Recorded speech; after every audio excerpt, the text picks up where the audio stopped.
సేవించాలి. మనం సేవించడం కోసమే పుట్టాము. ఈ సర్వీస్ లో మనం ప్రయాణమైనప్పుడే మానవత్వం అనేటువంటిది సార్థకం అవుతుంది.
சாய் கிருஷ்ணா, முகேஷ், லக்ஷ்மி அனைவரும் விளையாடி கொண்டு இருக்கிறார்கள். அப்பொழுது ஜெயதேவ் அங்கு வருகிறான். உடனே லக்ஷ்மி ஜெயதேவிடம், நாங்க விளையாடலாம். என்ன, நீங்க எல்லாம் பாலிகாஸ் ப்ரோக்ராம் பார்க்க வரவில்லையா? எதுக்கு இப்ப கூப்பிடுறீங்கன்னா? என்ன, நீங்க எல்லாம் மறந்துட்டீங்களா? ஞாபகமே இல்லையே. என்ன நடக்கிறது அங்கே? அங்கு நம் பாலிகாஸ் சார்பாக நாடகம் நடக்கிறது. அது மட்டும் இல்லாமல் நம் சமிதி உறுப்பினர்கள் அனைவரும் சேர்ந்து பஜனை என்னும் நாமஸ்மரணையை செய்கிறார்கள். ஆனா ஜாலியா விளையாடுறதை விட்டு அங்க போனா போர் அடிக்கும். அப்படி எல்லாம் சொல்லாதே முகேஷ். எங்க அம்மா கூட சீக்கிரமா விளையாடிட்டு வா, நம்ம ப்ரோக்ராமுக்கு போகணும்னு சொன்னாங்க. சரியா சொன்ன கிருஷ்ணா. நம் பாலவிகாஸ்ல கூட சொல்லி கொடுத்துருக்காங்க இல்லையா, சிறு வயதிலிருந்தே ஆன்மீகத்துல ஈடுபட்டு இருக்கணும்னு. ஆமா, ஆதிசங்கரர் பஜகோவிந்தத்தில் சொன்ன மாதிரி பாலபருவம் விளையாட்டில் கழியும். பிறகு படிப்பு, வேலை, வயோதிகம் என்று நமக்கு நிறைய ஸ்டேஜஸ் இருக்கு. ஒன்னொன்னுத்திலையும் அதற்கு தகுந்த மாதிரி தேவைகள் இருக்கும். பிறகு பகவானை நினைப்பதற்கு டைம் இல்லைன்னு சொல்லுவோம். எனவே பாலபருவத்திலேயே ஆன்மீகத்துல ஈடுபட வேண்டும். அது என்ன ஸ்லோகம்னு தெரியுமா? ஓ, தெரியுமே.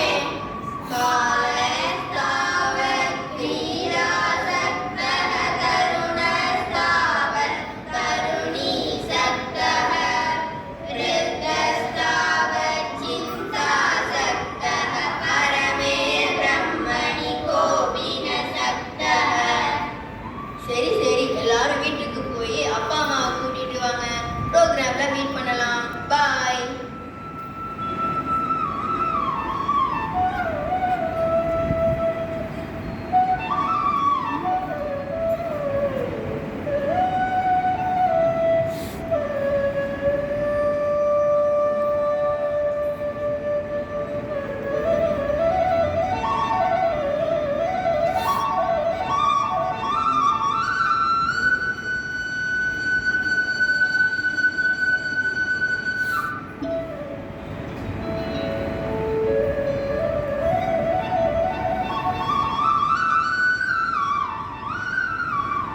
ஸ்ரீ சாய்ராம். பகவானின் ஒரு பாத கமலங்களில் எனது பணிவான நமஸ்காரங்கள். துவாபர யுகத்தில் குருக்ஷேத்திர போர் தர்மத்திற்கும் அதர்மத்திற்கும் இடையே நடந்தது. போர் ஆரம்பிக்கும் தருணத்தில் அர்ஜுனன் இதை நடத்த வேண்டுமா என்ற குழப்பத்தில் இருந்தபோது கிருஷ்ணரால் அர்ஜுனனுக்கு சொன்னதுதான் பகவத்கீதை. கிருஷ்ணரின் கழுத்தில் வைஜெயந்தி மாலா அழகு சேர்ப்பது போல நம் சாயி கிருஷ்ணருக்கு இந்த நாடகத்தை மாலையாக சமர்ப்பிக்கிறோம். வாருங்கள், நாம் அனைவரும் நாடகத்தை கண்டு மகிழலாம்.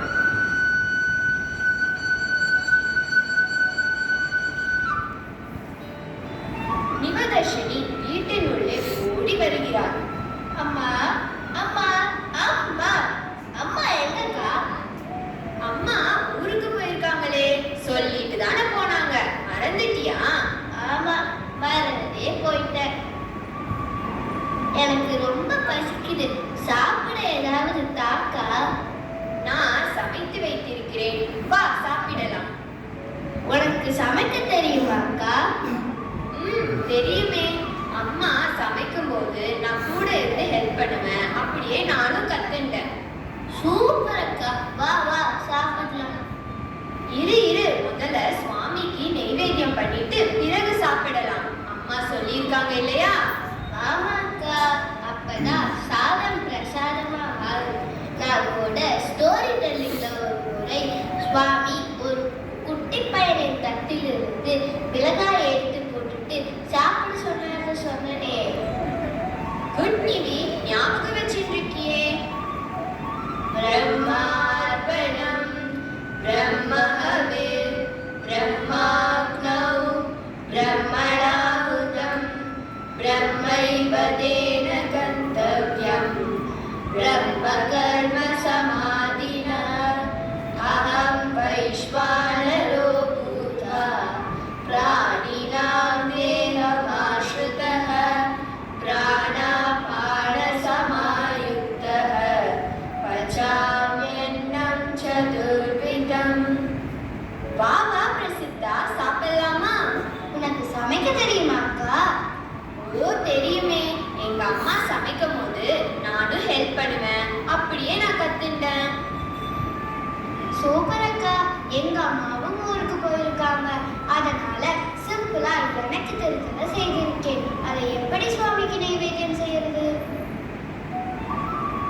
அதனால என்ன, நம் சுவாமி எதை கொடுத்தாலும் ஏற்றுப்பார்.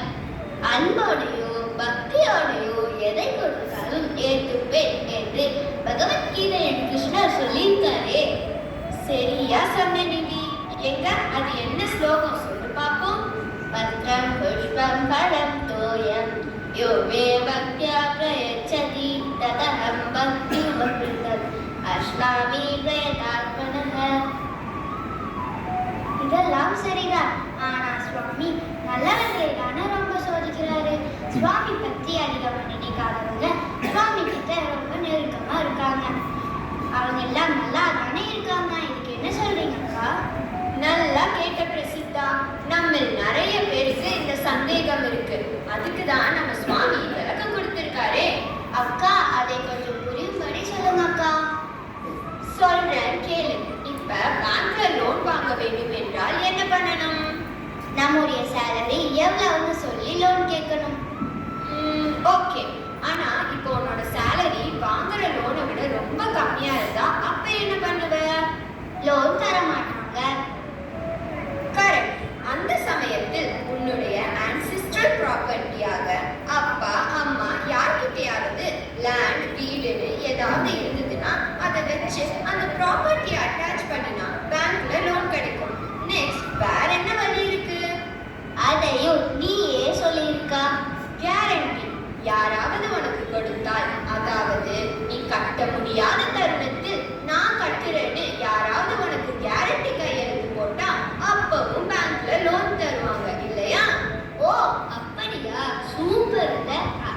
இதுக்கும் நம் சுவாமி நமக்கு அருள் புரிவதற்கும் என்னதான் சம்பந்தம்? அதுக்கு தான் சுவாமி சொல்றாரு, நம் வாழ்க்கையும் இதே மாதிரி தான் அமையும். முதல்ல நாம என்ன ஆக்ஷன் பண்றோமோ, குட் கர்மா பேட் கர்மா என்ன கெயின் செய்திருக்கோமோ அது பொறுத்து தான் சுவாமியோட கேஸ் நமக்கு கிடைக்கும்.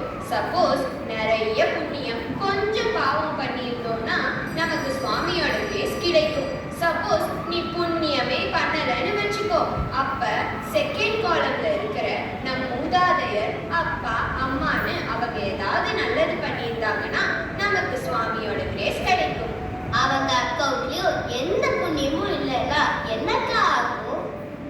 அவங்களும் எந்த புண்ணியமும் பண்ணலைன்னா யாராவது எங்காவது உனக்காக ப்ரே பண்ணினாங்கன்னு வையே, அதனால உனக்கு சுவாமியோட கிரேஸ் கிடைக்கும். அவங்க உனக்கு கேரண்டார் மாதிரி. அது